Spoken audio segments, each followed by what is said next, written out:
Russian అమ్మాయి ఒక అమ్మాయి వచ్చేసి ఇప్పుడు కాదు దగ్గర 9 నుంచి 10 ఏళ్ళ నుంచి ఉంటుంది. ఆమె యాక్చువల్గా బేసిక్గా కొద్ది రోజులు వీసా తీసుకొని వచ్చింది. కొద్ది రోజులు అది అయిపోయి కూడా 8 ఏళ్ళ పైన అయింది.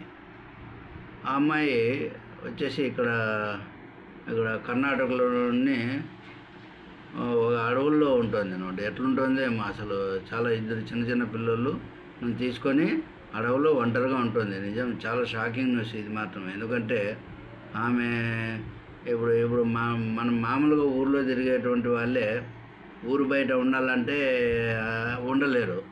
అట్లాంటిది వాళ్ళ ధైర్యాన్ని మనం మెచ్చాలా. వాళ్ళు ఏమంటే మన యొక్క భక్తి వైపు, మన యొక్క ఫ్యామిలీ సెటప్స్ ఉన్నాయి కదా, ఫ్యామిలీ సిస్టమ్స్ ఉన్నాయి కదా, దానిపైన వాళ్ళకి నమ్మకం.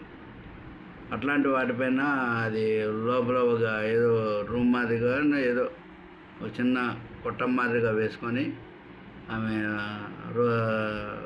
ఒక శివుడిని విగ్రహం అనేది పెట్టుకొని దాన్ని పూజలు చేసుకుంటూ ఆడుంటుంది. మళ్ళీ వాళ్ళ భోజనాలు అంటే ఆ చుట్టుపక్కల కొలను అవి ఉంటాయి కదా, వాటిల్లో వెళ్ళేసి చేపలు పట్టుకొని తినుకుంటూ అట్లా ఉంటుంది అనమాట. ఎంత దారుణమైనటువంటి అసలు. పోలీసులు ఎందుకో అక్కడ వెళ్తే అక్కడ బట్టలు ఆరేసి ఉందంట. బట్టలు ఏందబ్బా ఇంత అడవులు ఆరేసిందని వెళ్ళి చూస్తే ఆ రష్యన్ అమ్మాయి ఇద్దరు చిన్నపిల్లలతో సహా ఉంటుంది. వెంటనే వాళ్ళు తీసుకొని వెంటనే పికప్ చేసి అక్కడెక్కడ అవి ఉంటాయి కదా చిన్నపిల్లలకు సహాయ కేంద్రాలు ఉంటాయి కదా, సంరక్షణ కేంద్రాలు, అక్కడ పంపించేశారు.